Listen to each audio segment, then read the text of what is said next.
अस्सलाम वालेकुम। लज़्ज़त दी दस्तक में मैं हूं असद, आप लोगों के साथ इस उम्मीद के साथ कि आप लोग बिल्कुल खैरियत से होंगे, ठीक ठाक होंगे, और दुआ भी यही है कि अल्लाह पाक आप तमाम लोगों को अपने हिफ्ज़ व अमान में रखें, आमीन और सुम्मा आमीन। जनाब बहुत शुक्रिया आप लोगों का कि आप लोग प्रोग्राम को पसंद कर रहे हैं और थोड़ा सा नाराज़ भी हैं, क्योंकि बहुत ज़्यादा आप लोगों की आप कह लें कि जो कंप्लेन है वो थोड़ी सी वजह भी है कि सुबह मॉर्निंग में जब प्रोग्राम रिपीट होता है तो वो थोड़ा सा काट दिया जाता है, तो उसका रीज़न थोड़ा सा टाइमिंग है। इंशाल्लाह बहुत जल्द जो है ये सिलसिला सही हो जाएगा।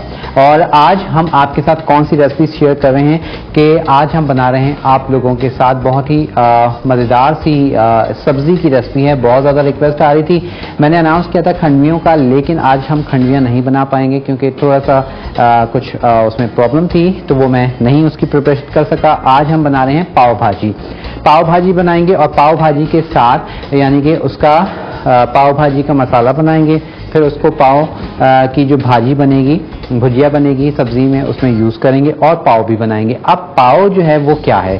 पाव बेसिकली जो बड़े आप कह लें कि सूखी आप कह लें कि ब्रेड मिलती है, बन मिलते हैं, ये वो बंद होते हैं और इनको घर में आप किस तरह से बनाएंगे वो अब मैं आपके साथ शेयर करूँगा रेसिपी। और साथ ही मैंने यहाँ पर उसका प्रोसीजर करके रखा है, क्योंकि अगर ये प्रोसीजर मैं नहीं करता तो फिर हम पाव नहीं बना पाते।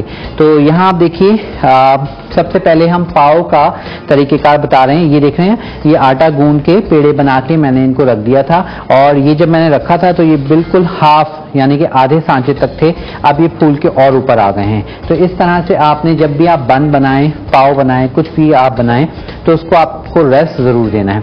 क्या किया था, पाव के लिए हमने ले लिया था मैदा। मैदा हमने कितना यूज़ किया था अभी रेसिपी कार्ड आ जाएगा, आप लोग उसमें से नोट कीजिएगा, ठीक है। हमने यूज़ किया है इसमें मैदा। मैदे के साथ ही, और मैं साथ साथ आपको थोड़ा सा रेशो भी बता देता हूँ, 4 कप हमने लिया मैदा।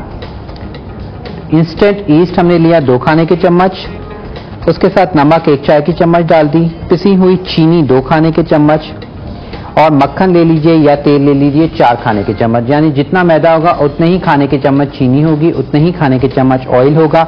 नमक आप अपने टेस्ट के हिसाब से डालेंगे।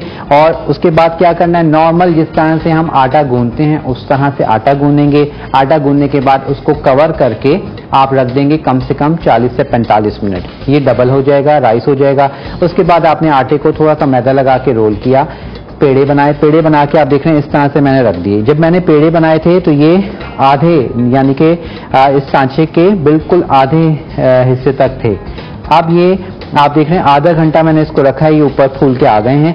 ये आधा घंटा इस तरह पेड़े बना के रखना बहुत ज़रूरी है। ये मैं बार बार इसलिए इस पर एम्फेसाइज कर रहा हूँ कि बहुत सारे लोग जो पूछते हैं कि जी हमने बन बनाए तो वो ऊपर से फट गए, क्रैक हो गए। अच्छा, अब आपने देखा जब हमने गार्लिक ब्रेड बनाई तो उसको मैंने राइस होने के लिए नहीं रखा था, क्योंकि और गार्लिक ब्रेड आप देखते हैं ऊपर से फटी हुई होती है, तो उसका रीज़न यही है। इन पाव को जब आपने रेस्ट देना है तो ये आप देखेंगे डबल हो जाएंगे, राइस हो जाएंगे, और इनको रेस्ट ज़रूर देना है। अब मैं इसके ऊपर अंडा लगाऊंगा हल्के हाथ से, ठीक है। अंडा फेंट लीजिए, अंडा लगाइए, और इससे अंडे से क्या होगा, इसका वो जो ब्राउन कलर आ रहा होता है वो इसी से आएगा। हमारे साथ हैं जी कॉलर, फर्स्ट कॉलर हैं 0213486089 पर नाजिया। अस्सलाम वालेकुम। राबिया, हेलो। वालेकुम अस्सलाम। रबिया कैसी हैं आप? असद भाई, हमने आप बैगन का रायता बनाया था जी, बहुत ही अच्छा बनाया था। क्या आप बता सकते हैं हमें?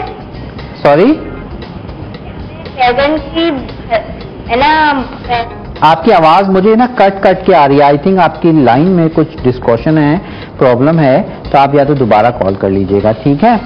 अच्छा जी, यहाँ पर आप देख रहे हैं अच्छे से हमने इसके ऊपर पूरे के ऊपर अंडे लगा दिए हैं। अब वैसे तो पाव सादे होते हैं, इसके ऊपर कुछ नहीं डला होता, लेकिन सिर्फ आपको बताने के लिए आप चाहें तो इसके ऊपर जो तिल होते हैं, सफ़ेद वाले तिल, वो भी आप लगा सकते हैं। पाव लगाइएगा, ठीक है। थोड़े से मैं 2 पे लगा देता हूं ताकि आपको थोड़ा सा आइडिया हो जाए। इस तरह से आप सफेद वाले तिल भी इसके ऊपर लगा सकते हैं, खूब थोड़ी सी खूबसूरती के लिए। नहीं लगाना चाहें तो ना लगाइए, चलिए 2 पे लगा देते हैं, 2 पे नहीं लगाते, ठीक है। इस तरह से आप इसके ऊपर तिल लगा दीजिए और अब इसको हम रखेंगे बेक होने के लिए। और टेम्परेचर इसका आपने रखना है 180 टेम्परेचर पर हम इसको बेक होने के लिए रखेंगे और तकरीबन ये टाइम लेगा तकरीबन 30 to 35 मिनट्स, ठीक है। क्योंकि ये पाव हैं, ये आपने देखा हार्ड होते हैं, तो इनको ज़रा टाइम हार्ड करने के लिए हम देंगे। चलिए अब इसको हम ओवन में रखते हैं, मिडल में रखना है। अच्छा, ज़रूरी नहीं है कि कोई चकोर सांचा हो तो आप रखें, गोल में भी रख सकते हैं, आपकी मर्जी है। अगर सांचा नहीं भी है तो इसकी एक शेप होती है कि ये जुड़े हुए होते हैं चपटे चपटे से, तो इसलिए मैंने सांचे में रखा है। अगर सांचा नहीं है तो कोई मसला नहीं है, आप सिर्फ ओवन की क्या कीजिएगा, प्लेट पर जो डिश होती है उस पर भी रख सकते हैं। अच्छा, यहाँ पर मैं दिखाना चाहूँगा हमारा फेसबुक का पेज, और फेसबुक का जो हमारा पेज है वो आप देख लीजिए। ये है हमारा ओरिजिनल पेज, लज्जत विद असद लिखा हुआ है, ठीक है। और इस पर एक नया वीक हम ला रहे हैं, बल्कि सीजन, तो उस पर कमिंग सून लिखा हुआ है। अब नीचे आ जाइए, आप देखेंगे 36,067 लाइक्स हैं, 36,067 लाइक्स हैं। ये है हमारा ओरिजिनल पेज। और नीचे आएंगे तो आप देखेंगे ये कल मैंने जो आपके साथ शेयर की थी रेसिपी, वो हमने यहाँ अपलोड कर दी है। चॉकलेट कपकेक, चॉकलेट केसेस जो हमने बनाए थे, और उसको हमने सर्व किया था योगर्ट जो डेजर्ट बनाया था। मिसेस गौहर हैं, उनसे बात करते हैं। अस्सलाम वालेकुम। वालेकुम अस्सलाम असद भाई, कैसी हैं आप? अल्हम्दुलिल्लाह, आप खैरियत से हैं? बस अल्लाह का शुक्र। असद भाई, आज मैं आपके प्रोग्राम में पहली दफा शरीक हो रही हूँ। अच्छा जी। और यकीन कीजिए, तारीफ तो मुझे नहीं करनी क्योंकि मैं सूरज को चिराग नहीं दिखा सकती। बहुत शुक्रिया। इतना कहूंगी कि हम जैसे नाकारा लोगों को आपने बहुत कारामद बना। अरे नहीं, नकारा असल नहीं, ऐसी नहीं है। ये तो आप लोगों की मोहब्बत है जो ऐसी बात कर रहे हैं। अदरवाइज आप लोग, मैं समझता हूँ कि जो देखने वाले हैं ना, वो ज्यादा अच्छे, हमसे भी ज्यादा अच्छे होते हैं, क्योंकि वो बिल्कुल परफेक्ट वही चीज बनाते हैं घर में। हाँ असद भाई, अच्छा आपको मैंने इसलिए जहमत दी कि अभी मैं आपकी सेकंड लास्ट वीक की एक रेसिपी ट्राई कर रही हूँ। वो जो आपने चिकन, आलू, शिमला मिर्च, ठीक है, और उसके साथ अंडा, काली मिर्च और नमक के साथ ग्राइंड करके कबाब बनाए थे, ठीक है।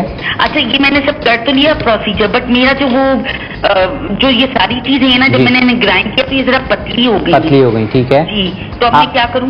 अब आप इसमें ऐसा कीजिए, ब्रेड क्रम्स डाल। अच्छा, इसमें ब्रेड क्रम मिला के और थोड़ी देर